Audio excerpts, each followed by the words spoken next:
sangota mamu be ne ni wati sera olubu choro be arajo kunda aleni kado jabarani kunda wala saki soga ana ka kibara nyuman soro kuna fundi gafe chamambamba ambolo bi yusu ikado abisebe nanzarakala nga eni ne ka kechi emi kaseka bama elema bamala wala sa jama famba kaseki itata alla yusu ula biye tarata kalo kile muwa ani nani janvier kalo samba fulani muwa ani saba kanumba fefe be ni wati na nuka labon sabati ledu ambu foku wale nyumondo ko yane groupe renouveau radio di bia télé bia imprimerie bia abela jele dafale bia lafia kamo sanguta faso dunga seka lafia bunyani karama kono ama da ikado bamako dromo de anyambulu mana bo ma wore mu be ayusu na kaduwe anu ka barake nyuwan fe ka sura makani gole yayi yusu kan tege du uluma anu luka sika barake kuna funi nyuma mse ka sura chugo mena kanga na teme dugula ka dogo strategy la ka do groupe renouveau ya bolobo arajo so chamanye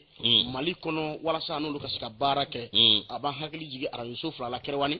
bengani dambe ka barake lo foku wala nyumondo dijeni nga ofe arajo dambe be ka barake lo fu bada foli danti foli mena njijana ka chedo yusu nambore wati mina o mimbi talike ka do ka fo arajo yere kula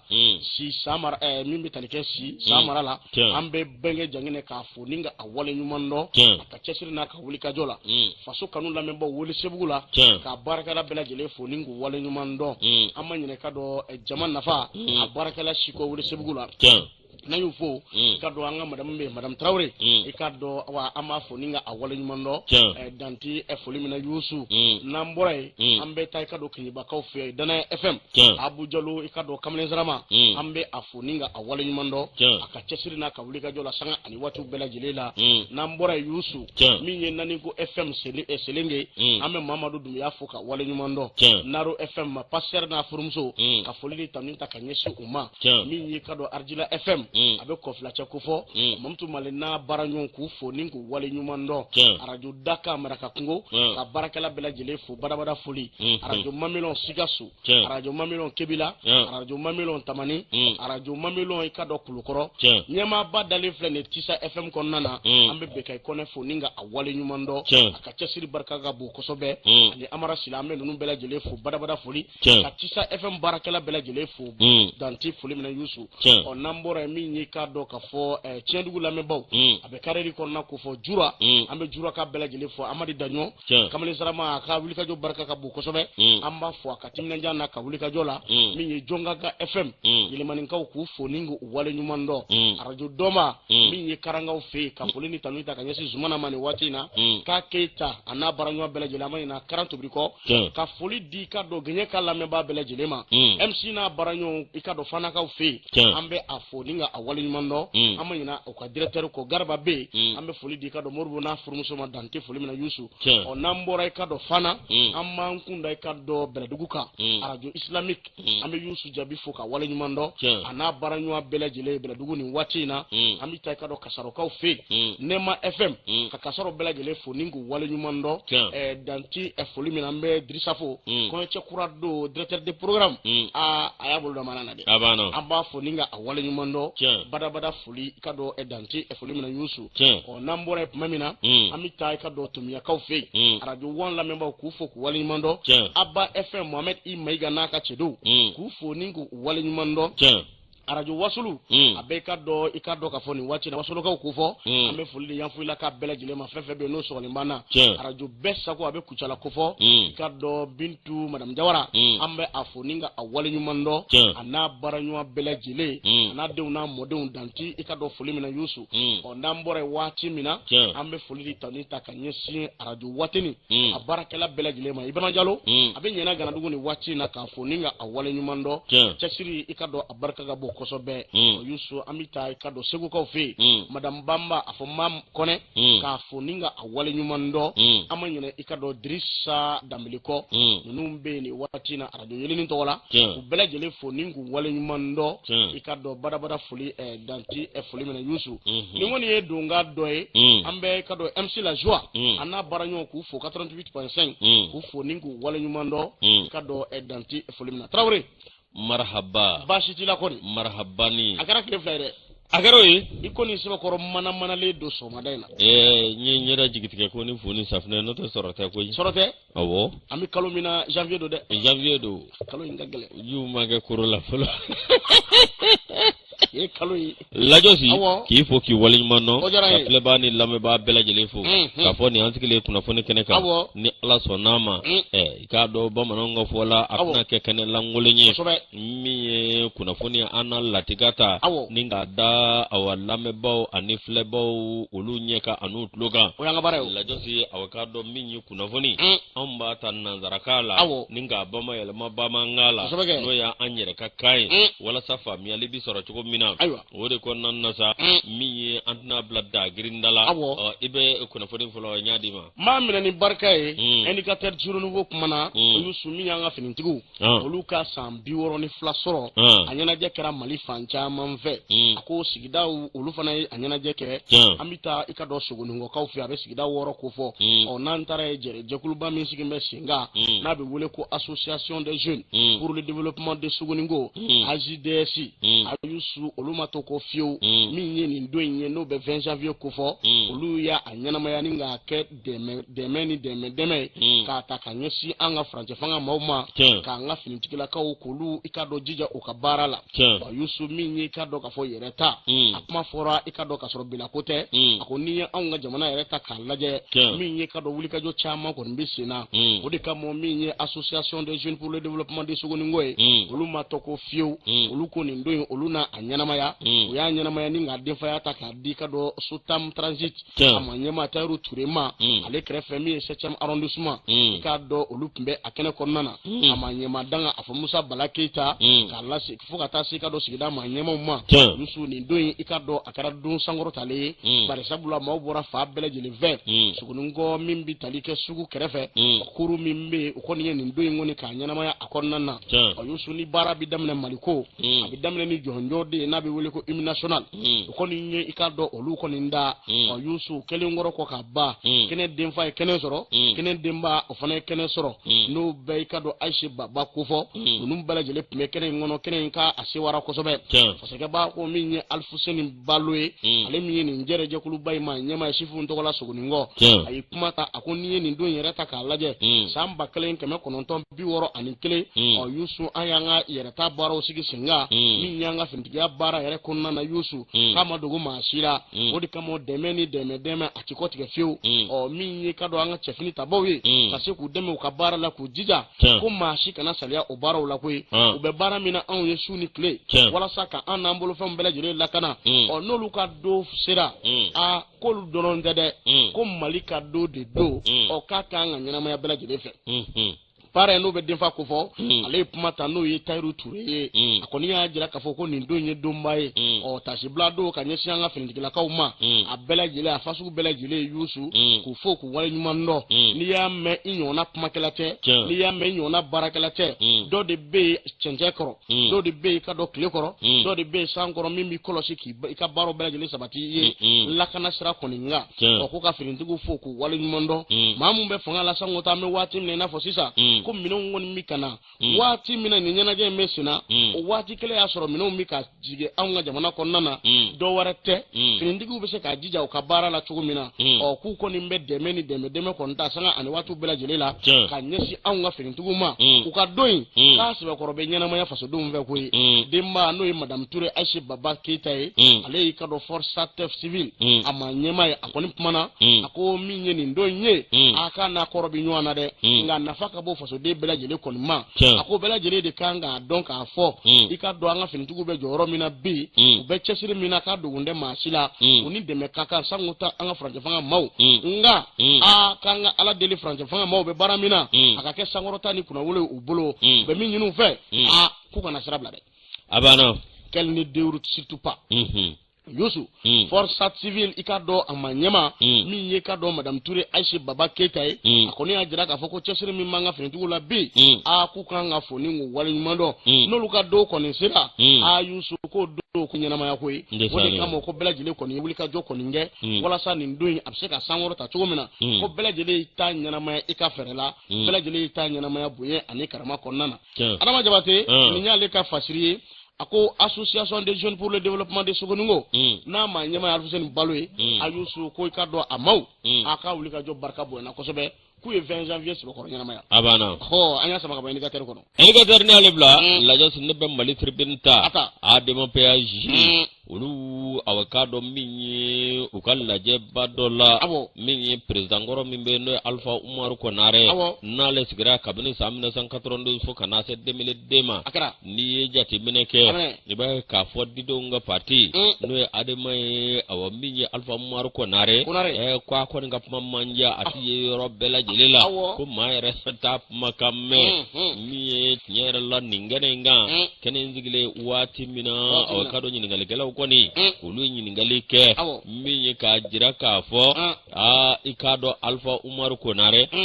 ko mata ye ka data mana ko adema ka lajaw kite Alpha Umaru Konare yala kabini sande milide na yi kodo awafangama ko yalma kodo no parti mawa mi Alpha Umaru Konare bela jele ko mbado alekera Union Africaine au président ko temena kabwe awayano cha kera Mali au président Sanda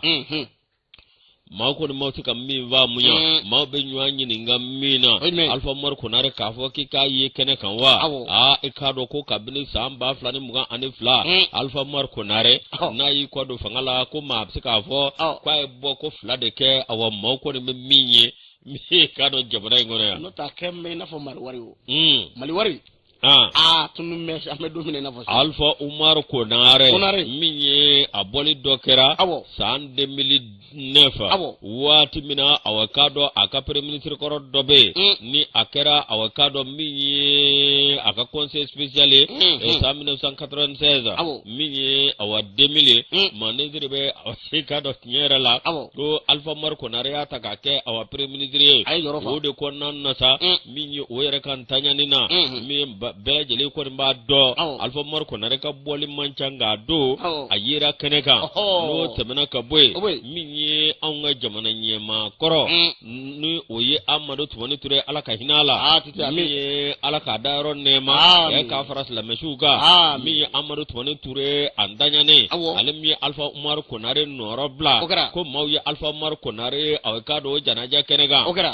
kenega minye awakado Alpha Umaru Konare akoni yerai wakado asebe koro yerai kono flabora lawa minye Alpha Umaru Konare ikado minye ayele jabaraninga yalma ayele yoro chamana ako mauko ni awakado mama ye flode nini ko ba flako ni nde oba jira ka fo Alpha Umaru Konare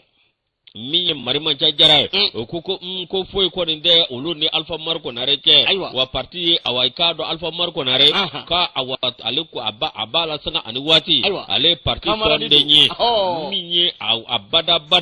ikado uluko nbe ulika sama mabe an ale be nyanye obi barake parti tabuluka obi barake jamana tabuluka minye Alpha Umaru Konare kwa abada ka yere dala abafo kale mi kodo arimama ale adema tonde nyebe ale adema tonde nye ikado nyere la kunga Alpha koni awakado de ko kundango munumbe ani awakado koba kundando be aka akoni teyo kene kan ayi yere mina kabol ayi yere mina wa Alpha yijodu nyini ngamuna kele imana bobi iye mani fodoro bi wota ko yelema katla ki ibaliku nini jamana nyemato koro ki nini ka iburuja ka fembele jeli fi donc ni kuma ni fini ni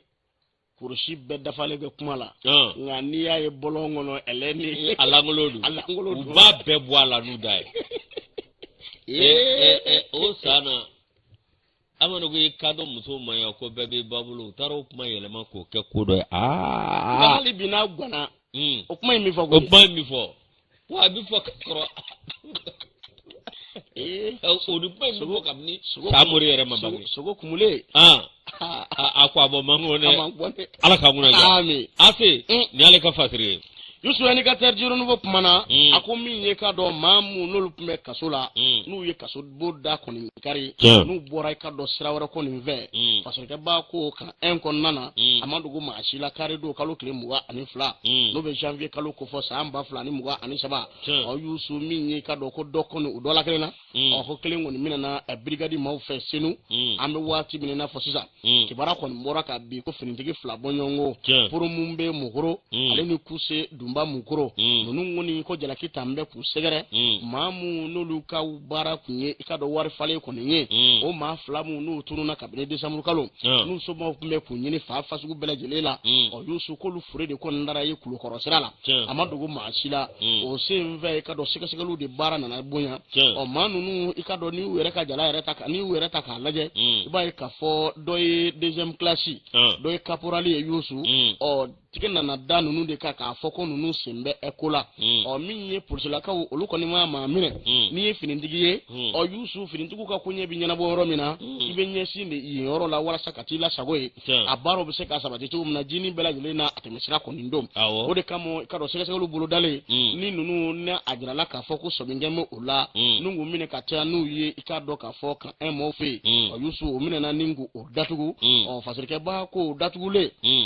nga do wuli ka joko nana ke o ma saba wara bonyongo ka fara nununga a kolu de datan kaw kari do kalu kle muga ani fla janvier kalu samba fla ani muga ani saba o kele ngoro ko ka da ko ninda ka soro minye ikado wuli ka joko nge me lakana sabati mbe ni yoro ina akere ikado dabal bangoye ma chama yoro ka fo yoro ni ikado asoro ko lakana ledo nga ka ko binye ka ko onye yusu o ko siga de ko nukume keme ula o de kamo do kunja temele o wuli ka jo ba ko ngera ba ko jikoro ni ikado 15e arrondissement koro olu ma fe olu de ko ni tiga danunga ka soro ka di kan e ma gendarmerie yusu o ma duru bonyongo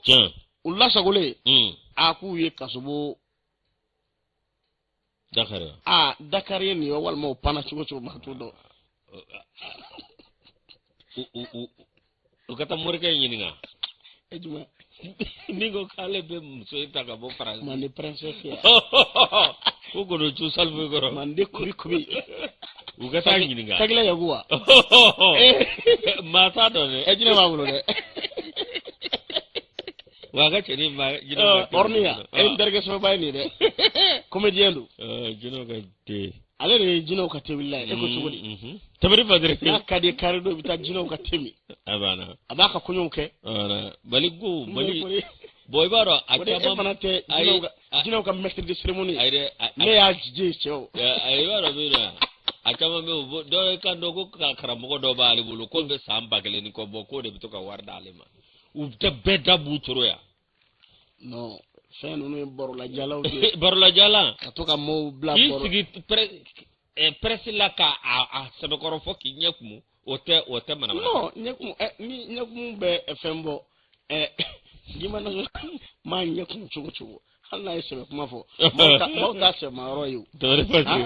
yusu parce que ba ko ni kuma info akomi ye 15e koro olu de ko ni tega danu nunga ka ku bla kan ena o bla le kan ena yusu ku karido ku ko ni da ko ni ikado antaro ye da karwa walmo bora sira jumen ve o parce que ba ko ni yoro nu yoro ye yoro me na se koro lakana ledo o manu nun tumbe o yoro la no be ikado so mingeme mamuna ku ye warfal na nunu fa pour mumbe mukoro aleni kuse duba mukoro o yusu minyi kado deuxième classe ani caporal ko jalaki tamne kusegera nya fo mala o warfal na nunu ikado uluka tayani ko konina o fatirga ba ko ni kezo maro sima koro ko ni wuliga joke ka dika ema a datugule ku kon mbora yalma u bora chugodi o wuliga joko mbesina ambe wati mena fo sisa kabini nunu ye da gushi o ma duru bonyongo o ku kon mbora ko ni mine ngami ye firitigu yo lu somin kaja koso be ye wuli kajo bake yusu ka fa bela jile laje ka dugo ni nye ikado ani sokono nye ka bela jile larawe ka laje o kama nya mingo ko dola kele ula gendarmerie brigade de gendarmerie mime ikado senu ako itiga da kele ka ula abana uku bamna ako kɔni fɛn de sa nga hakilina jigina dɔrɔn ka fɔ maa filan mu na min dɔgɔ fɔ pour mun be mokoro ale ni kuse duma mokoro ayusu ko nunu ne ka do wari fagala ko sominkɛ mu olu ka faali ko kɔni na min kɛra kalo kile fɔlɔ janvier kalo san 2023 n'u su tara ye cɛfala i ka dɔ kungokolo kɔni ŋɔnɔ ale ni Bamakɔ cɛ kilo 30 bɔ ɲɔgɔn ye o fasirikɛ b'a kɔni ŋo ko min kɛra sababu ye ka tigɛ da nunu ŋɔni nga i ka dɔ k'a di ka mɔgɔ ma kan k'a fɔ ko le commissaire Mousse Bay a k'ale ka wuli ka jɔ barika bonya na kosɛbɛ ale n'a ka cɛdenw mun kɛra sababu ye ka tigɛ da nunu ŋɔni nga Yusu dɔw kɔni ŋun ye da ta ko dɔ la kelen na ko dɔ minɛn'u la nin ko in yɛlɛ ala ka ɲa ka d'a ma amina ya rabbi ade la ko min ma bɔrɔ donna na taw la ko na ɲɛfɔ lajosi an bɛ info soir an b'a leta lajosi anw tu tanu to juru la wa min ye nin de ka di ne ye kunnafonidilaw i k'a dɔn ni min kɛra o de bɛ fɔ la min ye tanu to juru la lajosi o de y'a to a bɛ k'a dɔn bɛɛ lajɛlen ka ɲa baara o baara n'a dir'i ma i k'a kɛ ladirilenya ani tiɲɛ kɔnɔna na an b'o maa dɔn a bɛ k'a dɔn o mandalen don kunnafoni sɛbɛn kɔnɔ min ye a bɛ k'a dɔn info soir maa min bolo n'o ye nin ye Seku Tambura lajosi awa service social min be n'a bɛ an ka dɔgɔtɔrɔsoba dɔ la n'u b'a wele ko hôpital di Mali o kumanen do maa dɔ kan cɛba min ni a ye wulikajɔ kɛ sanga ani waati min ye ka adamadenw dɛmɛ u kungo la ni awa k'a dɔn ka adamadenw k'u bilasira ni ka adamadenw k'u min ye banabaatɔ ani banabasomaw k'u tɔpɔtɔ min ye awa k'a dɔn ti dɔwɛrɛ Seydou Moussa Traoré ale chef du service social hôpital Gabriel hôpital di Mali lajosi ni ko k'i bɛ nin jɛ in fɔ Seydou Moussa Traoré hôpital di Mali awa k'a dɔn i bɛ hinɛ masa ko fɔ n'i y'a ko fɔ i k'a dɔn i bɛ maa ladiri ko fɔ lajosi awa ni maa min filɛ nin Seydou Moussa Traoré n'u b'a wele ko Gise ale service social o maa ɲɛmaa ye lajosi awa k'a dɔn maa minnu bɛ yen n'olu ye banabaatɔ ye u bɛ bisimila yɔrɔ cogo min na lajosi ani k'a dɔn awa n'u taara ni jigiya t'u ye ni se t'u ye min ye maa min bɛ wuli ka jɔ kɛ k'a lajɛ aw k'a dɔn min ye u bɛ se ka furakɛ cogo min na ka sɔrɔ aw ka dɛmɛ d'u ma lajosi n'o tɛmɛna ka bɔ yen adamadenya o sabati ani hinɛ sira kan min ye nin cɛ in k'a bɛ hinɛ kojugu Traoré laka tɛ wa Traoré laka don o kɛlen ka kokolo jumɛn kɛ a banna n'a sɔrɔ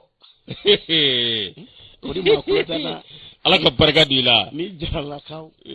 Seydou Moussa Traoré n'u b'a wele ko Gise ko bɛɛ lajɛlen kɔni b'a dɔn kabini waati min na hôpital di Mali ni awa k'a dɔn a sigira don min na n'a kurubon gari la maa wɛrɛ ma kurubon gari dɛ Amadu Tumani Ture awa k'a dɔn lɔbɔ furu kɛ a tɔgɔ kɔni bɛ tariku la dɛ a tɔgɔ bɛ tariku la Amadu Tumani Ture ale de y'a kurubon ngari a don awa min ye Modibo Sidibe ale ye premier ministre n'o bɔra Umar Ibrahim Ture ale ye ministre de la santé ani commission de l'UEMOA ani awa k'a dɔn min n'o tɛmɛna ka bɔ yen n'o ye awa ministre min bɛ yen n'o ye ministre de communication et de transport chinois k'a dɔn awa min ye lycée Sengling lajosi n'o tɛmɛna ka bɔ yen min ye aw k'a dɔn tiɲɛ yɛrɛ la awa maa min bɛ yen n'o ka ambassadeur ani ni maa kofɔlen olu de tun bɛ ka huncin taw n'o ye chinois ka maa ɲɛmaa kɔrɔ ye i k'a dɔn olu de tun bɛ ka représenter yan n'o tɛmɛna ka bɔ yen Jean Goking lajosi ambassadeur de la République populaire de Chine au Mali ani chef de mission diplomatique consulaire partenaire technique et financier lajosi aw k'a dɔn min bɛ tali kɛ kɛnɛya sira kan ani Mali maa ɲɛmaw an ka aw k'a dɔn diinɛmɔgɔw ani aw k'a dɔn an ka laadalatigi ɲɛmaw lajosi ninnu bɛɛ lajɛlen tun bɛ kɛnɛ kan ni Amadu Tumani Ture a y'a kurubo kari a jara maliden bɛɛ lajɛlen ye a kɛra kunnawolo maliden bɛɛ lajɛlen ma kabini o waati i k'a dɔn ni maa kofɔlen aw k'a dɔn ni hôpital di Mali ni a kɛra maa ɲɛma ye n'o service social ye Seydou Moussa Traoré n'u b'a wele ko Gise i k'a dɔn hali bi a b'o yɔrɔ kelen na lajosi aw k'a dɔn maaw ka bonya b'a yɔrɔ a n'a yɛrɛ ka baara kɛ cogo anaka maumine chugo lasi ani aka adamade temesira lasi anaka ma deme ko bela jele bato minye awakado tinyere la hospital di Mali anneke bi maumine ni kera bana bato e kaso ge munye berebele ke chugo berebeli ani service social adamadenya ke chugo yuma abana ani bara ya sigi chugo abana ani kumbeli ke chugo yuma abana ne ni ndafara kenya sula mauko ni kado ubediso nyasoro layosi akado awa minye directeur feve temene no directeur généraux ye lasi awakado nunu bela jele nu yukadana daga lasi awakado tinyera la nitra hospital di Mali labi ni ko Musa Traoré gishe lasi awakado bela jele bado wa odoronda koi lasi awakado kulado lasi ani ika mami be ni abanana ni tigima yala lasi nu kerye ujonai ubitla ka tigi ni tuguni ori aka chagada mo de fo awo chagada ni mabo ka somo ni tuguni okay lajosi no tabraka boy service social amanyema awkado akabara mada odoro made sungalo lajosi bae kafo mambumbe sungalo awkado belebele bae barabato suba munumbe ani barabato awkara mambumbe sige lasi kube awasundige ani dogotoro fefebe nube gardila kube sundige la bengadi numbela jelema iye jatige de sungalo kalau barkamado de wa ube usekonu dongoke minyu ko lula do tuko tela jelela o puma fatri bako ko ni makanga fu ni jojonga di mama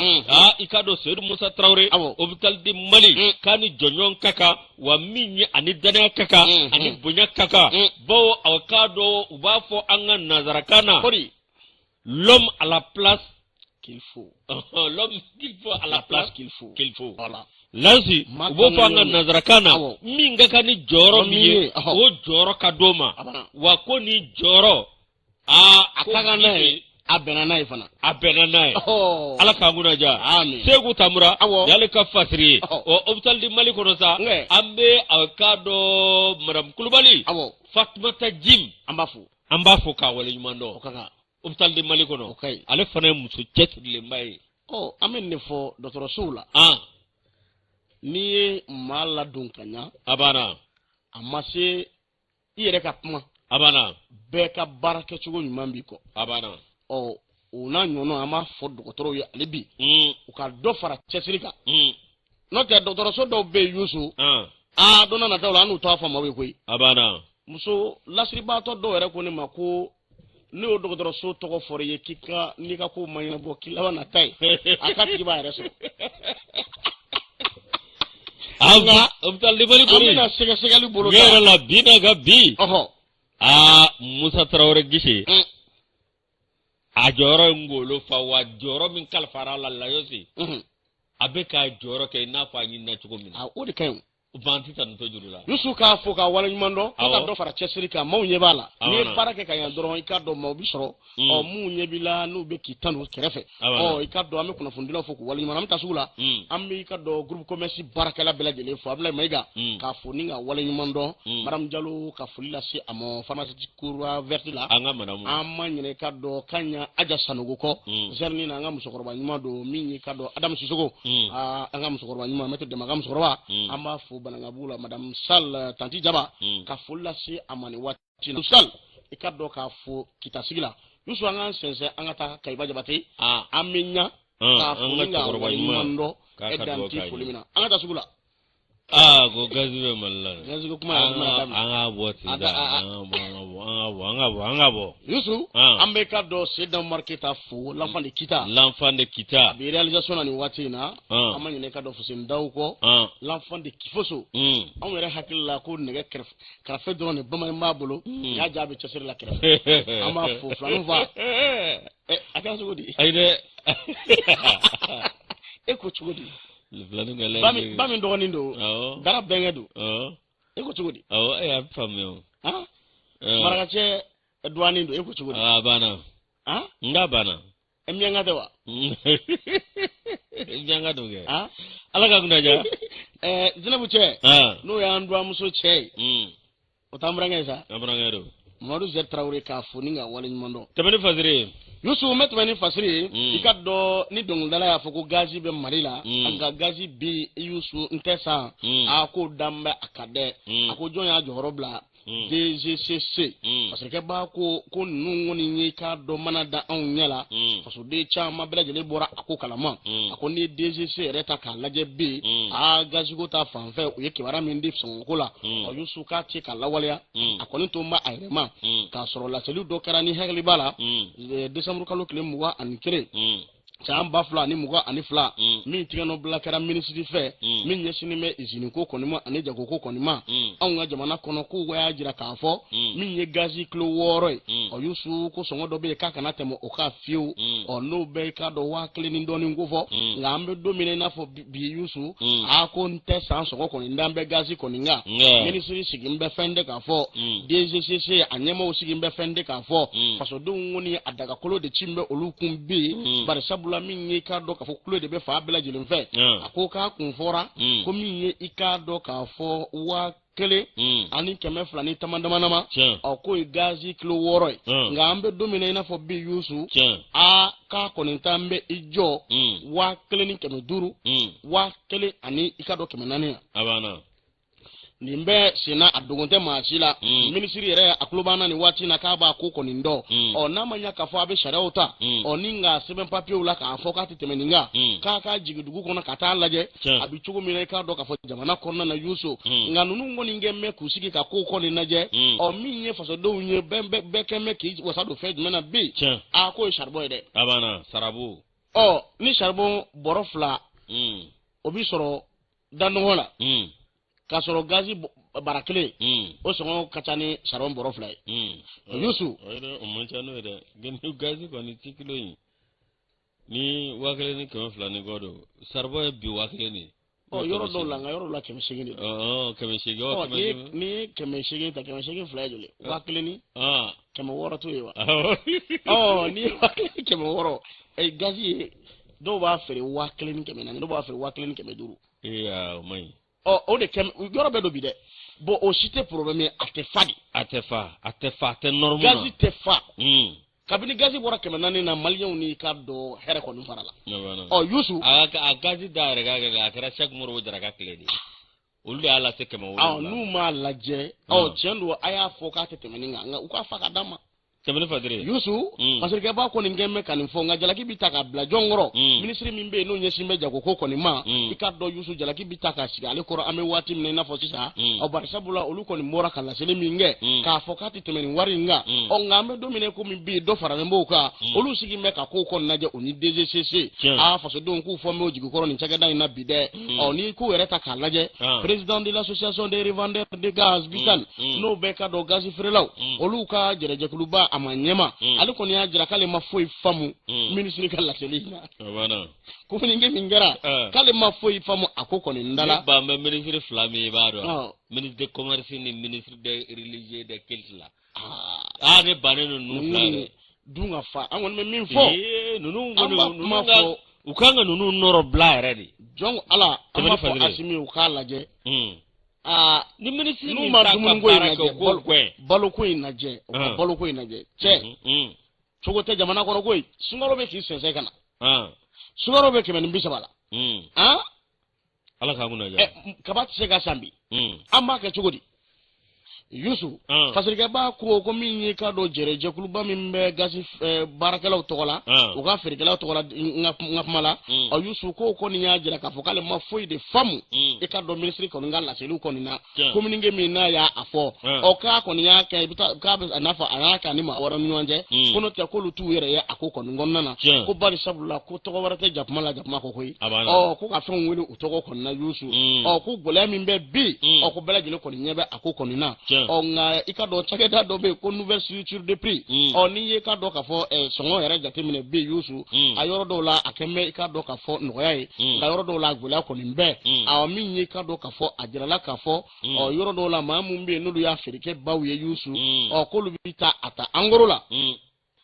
angorola 6125 francs ote ke waklin kɛmɛ fila ani dɔrɔmɛ mugan duuru ye olu bɛna feere 6500 waklin kɛmɛ saba o yɔrɔ dɔw ta ye o ko dɔw yɛrɛ bɛ ka taa bila 7000 fana na an ka commerçant fana commerçant dɔw bɛ olu tɛ sira ala yɛrɛ ɲɛ non isu i b'i yɛrɛ ye c'est à dire an filɛ nin kunnafonidilaw b'u yɛrɛ ye jɛkulu kɔnɔ ɛni tɛ jɛkulu kɔnɔ sara kan ka min ta k'i sɛgɛrɛ o kan k'i sɛgɛrɛ mais mali la de mɔgɔw b'u sigi ka fɛnw lajɛ kuma tɛ kɛ ni kumana k'i ye fasoden jugu ye o bɛ vidéoman dɔw ta ka t'u sigi kuma alors que n y'o fɔ bɛɛ ɲɛna n ko hey an ye i ka dɔn Alpha Kile ye yan an ye i ka dɔn Amadu Tumani Ture Kile ye yan i bɛ ka Kile an y'a ye mali la fɛn min kan ka ye san 20 ɲɛna an y'a caman ye nin kɔnɔ waati sera ten sa parce que mana yɛrɛ de tɛ se ka da adamadenw ɲɛna bilen fɛn damadama de bɛ mali kɔnɔ n'u m'o yɔrɔ lajɛ yusu baloko in n'u ma baloko in lajɛ Asimi an bɛ segin a kan baloko in lajɛ yanni fɛn waati cɛ i ka dɔn sunkalo cɛ n'o tɛ maaw bɛ woyi ni woyimaden la dɛ n'u bɛ ka nɔgɔya k'a f'i ye gɛlɛya bɛ yen dɛ ayiwa yusu an bɛ waati min i n'a fɔ sisan o gaziko kɔni bɛ nin danga in kɔni na Abudulayi Sidibe ale kɔni ye nin kuma in kɔni fɔ Sidibe ka kuma la ale bɛ yen nka n'i ye jateminɛ kɛ anw ka jamana kɔnɔ ko i b'a ye k'a fɔ dɔw kɔni olu kɛn bɛ k'a kɛ i ka dɔn yɛrɛni da ye a bɛ sɔngɔ min na fɛn tɛ bɔ a la a bɛ to o cogo kɔnɔ ni ɲɛmaaw ma kuma o tɛ foyi fɔ a la nka ni ɲɛmaaw wulila tuma dɔw la ko dɔw bɛ wuli i k'a dɔn k'a sɔngɔ kɔni nɔgɔya nka n'i y'an kɛrɛfɛ jamanaw yɛrɛ ta k'a lajɛ a yusu ko gazi bɛ 400 na yɔrɔ caman na bi dɛ Kɔrɔwari Senegal Burkina Faso ninnu i ka dɔn olu b'u sɔngɔ kɔrɔ la koyi gɛlɛya kɔni m'a kɛ k'a se hakɛ dɔ la ko kabini san 1990 waati a fɔ an bɛ waati min na fɔ sisan tiɲɛ na yɔrɔ dɔw la i ka dɔn yɛlɛli kɔni kɛra dɔw yɛrɛ y'i ka dɔn 700 sɔrɔ nka o bɛɛ n'a ta an bɛ waati min na fɔ sisan a ko gɛlɛya kɔni bɛ anw ka jamana kɔni ta de la o fasikɛba kɔni ko n'u ma taabolo kɔni lajɛ ka kɛn bɛ gɛlɛya an bɛ waati min na fɔ sisan DGCC a ka baara kɛcogo n'o ye kɔlɔsili maa min b'a ɲɛmaa la n'u ma fɛɛrɛ kɛ k'a lajɛ walima ka maa kura kɔni bila a nɔ la a bɛ cogo min na bi ko i ka dɔn baarakɛ yɔrɔ in yusu ko maaw tɛ ka i ka dɔn cogoya a ko kɔni da la k'a sababu kɛ baara yɛrɛ ti ka kɛ i n'a fɔ kan ka kɛ cogo min na kɔlɔsili min kan ka sigi sen kan k'o ta a cogo kɔni na ala k'a kunna ja Abudramani Diko an y'a sama ka bɔ i ka dɔn Mali tribune kɔnɔ gazi kɛmɛ naani kɔni Burkina ani Niger ninnu o kuma kɔni ko fasiriba y'a fɔ n'o tɛ o joli Burkina gazi ka ca mais fasiriba kɔni y'a kuma fɔ k'an bɛ waati min na fɔ sisan avec 2000 francs le prix de bouteille de 6 kilos vendu au Sénégal, en Côte d'Ivoire et au Burkina Faso. Allah ka guna ja. Lajosi, malgré tout, le gaz demeure toujours le plus cher au Mali. Lajosi, mi ya mesebenda, mi avant projet de constitution. Imama olu kɔni u ye lajɛ kɛ min ye o ka dɔn ko laïki ko ka bɔ yen ko k'a kɛ multi confessionnalité lajisi ye o ka dɔn kɛlɛ ti ba kungɔtɔ so kɔnɔ mankan ti ba kungɔtɔ so kɔnɔ lajisi ye o ka dɔn Mali bilama kɛ m'o ye min ye Ligue malienne des imams et iredi pour la solidarité islamique l'imama lajisi ye o ka dɔn olu nu kunnafoni n'aw dida bɛ ɲɔgɔn ye la lase aw ka dɔn min ye tiɲɛ yɛrɛ la u y'a jira k'a fɔ aw min ye gouvernement ye wuli ka jɔ min kɛ ka baara min kɛ walasa aw ka dɔn min ye constitution kura ye lase aw ka dɔn k'a fasiri nka ko olu kɔni u bɛ aw ka dɔn olu ka ɲɔgɔn na jɛrɛ min ye u ka secrétaire administratif Bela Amadou Ba ale kɔni aw ka dɔn a y'a jira k'a fɔ min ye avant projet de loi min filɛ nin lase aw ka dɔn tiɲɛ yɛrɛ la a ko maa minnu y'a kɛ ko ale b'a dɔn jamanaden jolenw don dɛ minnu don a ka dɔn kɔni m'u bolo da yɔrɔ dɔn nka min ye tiɲɛ yɛrɛ la i ka dɔn olu kɔni bɛ min fɔ fɛn min bɛ a ka dɔn nanzaraw olu ka banakisɛnin dɔw bɛ yen f'an ko olu ba ma yɛlɛma den o banakisɛnin dɔ ye jumɛn ye laïcité ani franc CFA laïci olu kɔni bɛ min ɲini min ye a ka dɔn tiɲɛ yɛrɛ la an ka jamana anw bɛ se k'an disi gosi bi koyi bawo an bɛ se k'a fɔ an m'a fɔ yɛrɛma hɔrɔnya dɛ ko nka k'an bɛ ka kɛ an yɛrɛ ye n'o tɛ yɛrɛma hɔrɔnya ye 1960 ye o nka an bɛ ka kɛ an yɛrɛ ye de sisan n'o tɛ yɛrɛma hɔrɔnya taara o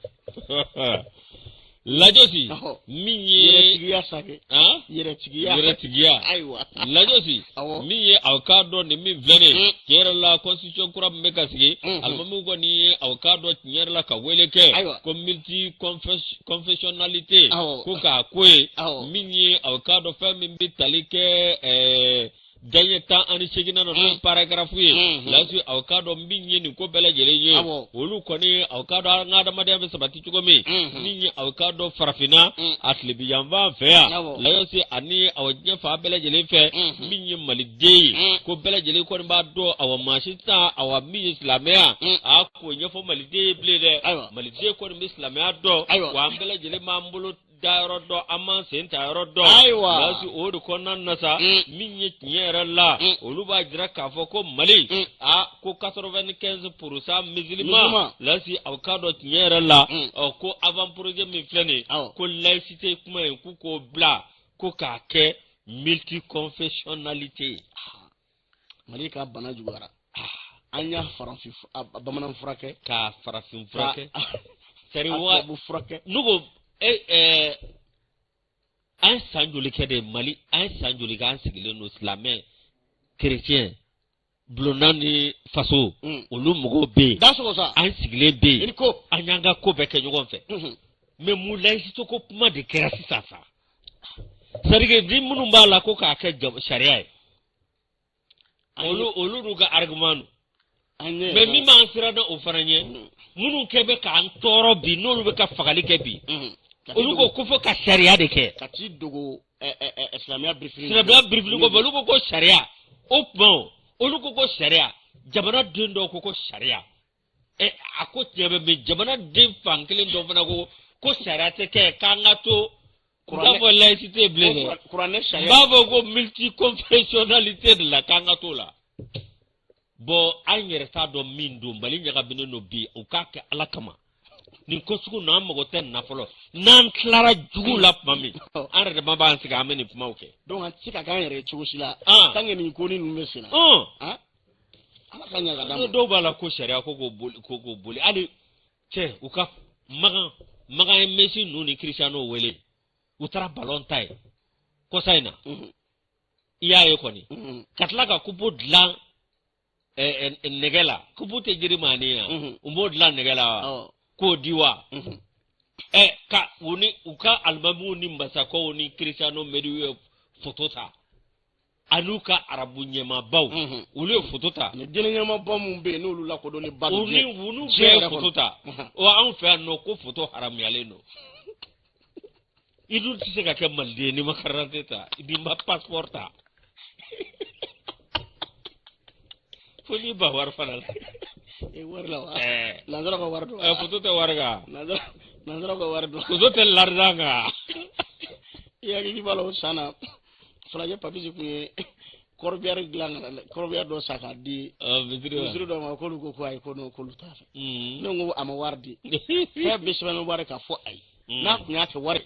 aka fo ko wardo ko kana di muslima o ba mine amana ala ka nya ka dama ala ka hakina nyuma ni faso de kelengel na bela jilima anga jamana ukato anga baski folo ambetla ka benen ko to yusu iga do première session ordinaire 2022 à cour d'assises de Bamako a yusu ikado ko ma dobe a maramba ikado sanduru kaso akangu ke nga maramba dong dala intere ciao maramba do me dong dala intere duguli mamunte tepena ni ngapma be ni ka duguli de note duguli mamunti tere bibe abusibe ngani muro yoro nyini ka to ay so ay tumbo gafe ngona ka fa yi tare ture fe maramba nga dongli da maramba ke ikado fasirike ba ko ni mana umar bari ni nyale ka fasiriye ko kunu ngo ikado minni maramba ali ko ni ikado akakonye belaje le buguna tike dona ka ko belaje le fese ka sigase lu ibada ga ko afo maramba fo vai ba ko dongli na maramba ten no to batike ka tugu meno ne ufuka bo afaka po dungo domi dala marambate te abu sika marambate kote ko sugodi duguli mam kote mam kote oni maramba dode ale re ka do dudeme dedi baraka de ango foka daka no te do karele do katati ya saka maram foto bla la fa be anu ndai kuna fundi no kare baraka de no abu sibesinga anaka goni nyoro yini litambe